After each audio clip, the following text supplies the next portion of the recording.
മുഖ്യമന്ത്രി ദ ഹിന്ദു പത്രത്തിന് നൽകിയ അഭിമുഖത്തിലെ മലപ്പുറം പരാമർശത്തിൽ വിടാതെ പിന്തുടരുകയാണ് ഗവർണർ ആരിഫ് മുഹമ്മദ് ഖാൻ. ചീഫ് സെക്രട്ടറിയെയും DGPയെയും നാളെ രാജ്ഭവനിലേക്ക് വിളിപ്പിച്ചിരിക്കുകയാണ്. ഇരുവരും നാളെ വൈകുന്നേരം 4 മണിക്ക് രാജ്ഭവനിൽ നേരിട്ടെത്തി വിശദീകരണം കൊടുക്കണം എന്നാണ് ഗവർണറുടെ ആവശ്യം. സലീം മാലിക് തിരുവനന്തപുരത്ത് നിന്ന് ചേരുന്നു. സലീം, യഥാർത്ഥത്തിൽ ഈ ദേശവിരുദ്ധർ ആരാണെന്ന് അറിയണം, ദേശവിരുദ്ധ പ്രവർത്തനങ്ങൾ എന്താണെന്ന് അറിയണം. ഗവർണർ ഈ കാര്യത്തിലൊക്കെ വളരെ നിഷ്കർഷയോടെ സംസാരിക്കുന്നു. നാളെ വൈകിട്ട് DGPയും ചീഫ് സെക്രട്ടറിയും രാജ്ഭവനിലെത്തണം. എന്താണ് ഇതിന് ഉള്ളൊരു പശ്ചാത്തലം? Good evening. സൂചിപ്പിച്ച കാര്യങ്ങൾക്കും അപ്പുറത്തേക്ക് ഗവർണർ ഇതിനെ പൊളിറ്റിക്കലായി ഉപയോഗിക്കുന്നു എന്നുള്ളതാണ് അതിൽ ഏറ്റവും പ്രധാനപ്പെട്ട കാര്യം. കാരണം സർക്കാരിനെ അടിക്കാൻ കിട്ടുന്ന ഒരു വടിയും ഗവർണർ വളരെ കാലമായി പാഴാക്കാറില്ല. ഈ PV അൻവർ ആരോപണം ഉന്നയിച്ചതിന് പിന്നാലെ തന്നെ ഗവർണറും രാജ്ഭവന്റെയും ഇടപെടൽ അത് പല വിഷയങ്ങളിലും അസാധാരണമായിരുന്നു. അതിൽ ആദ്യത്തേത് ഒരു അസാധാരണമായ ഇടപെടലായി ഉണ്ടായിരുന്നത് ഫോൺ ചോർത്തൽ വിവാദവുമായി ബന്ധപ്പെട്ട് അങ്ങനെ നടന്നിട്ടുണ്ടോ എന്ന് അന്വേഷിച്ച് റിപ്പോർട്ട് നൽകണം എന്നുള്ളതായിരുന്നു.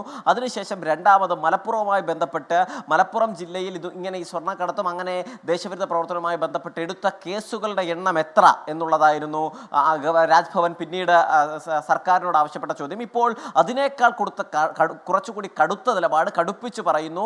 ചീഫ് സെക്രട്ടറിയെയും DGPയെയും നേരിട്ട് ഹാജരാകാൻ നിർദ്ദേശിക്കുന്ന തീർത്തും അസാധാരണമായ ഒരു നടപടിയിലേക്ക് കൂടി രാജ്ഭവൻ കടക്കുന്നു എന്നുള്ളതാണ്. അതിൽ മുഖ്യമന്ത്രിയുടെ മലപ്പുറം പരാമർശം, അതിൽ പ്രതിപക്ഷം ഉൾപ്പെടെ പലതവണയായി ആരോപിക്കുന്നത് സംഘപരിവാറിന് അടിക്കാൻ വടി കൊടുക്കുന്നു എന്നുള്ളതാണ്.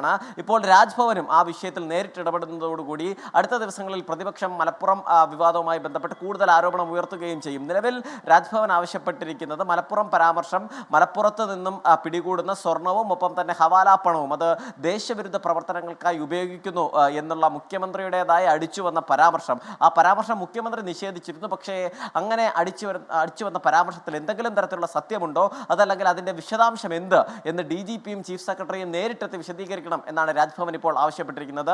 നാളെ വൈകുന്നേരം 4 മണിക്ക് ഗവർണറെ കാണണം എന്ന് സമയം ഉൾപ്പെടെ അനുവദിച്ചുകൊണ്ടാണ് ഇത്തരത്തിൽ ഒരു അസാധാരണമായ നടപടി രാജ്ഭവന്റെ ഭാഗത്തു നിന്ന് ഉണ്ടാകുന്നത്.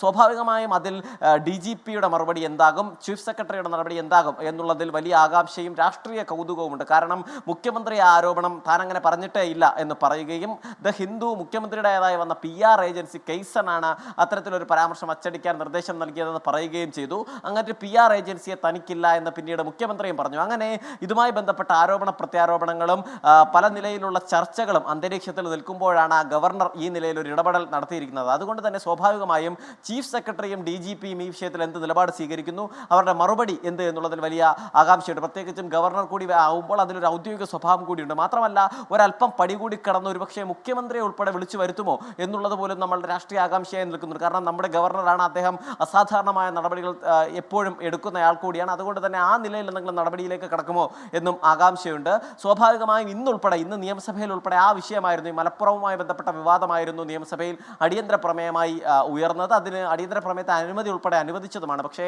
ആ ചർച്ച നടന്നില്ല. അതുകൊണ്ട് തന്നെ ഈ വിഷയത്തിലുള്ള സർക്കാരിന്റെ നിലപാട് എന്ത് എന്നറിയാനുള്ള കൗതുകം കൂടി ഗവർണറുമായുള്ള കൂടിക്കാഴ്ചയിൽ ഗവർണർ വിളിച്ചു വരുത്തിയതുമായി ബന്ധപ്പെട്ടുണ്ടാവുകയും ചെയ്യും. Thank you. സലീം മാലിക്കാണ് വിവരങ്ങൾ നൽകിയത്. എന്തായാലും ചീഫ് സെക്രട്ടറിയോടും അതുപോലെ DGPയോടും നാളെ വൈകുന്നേരം രാജ്ഭവനിൽ 4 മണിക്കെത്താൻ ഗവർണർ ആവശ്യപ്പെട്ടിരിക്കുകയാണ്. മലപ്പുറത്ത് ഈ ദേശവിരുദ്ധ ശക്തികൾ അല്ലെങ്കിൽ ദേശീയവിരുദ്ധ പ്രവർത്തനങ്ങൾ എന്തൊക്കെയാണെന്ന് അറിയണം എന്നാണ് ഗവർണർ ശാസിക്കുന്നത്.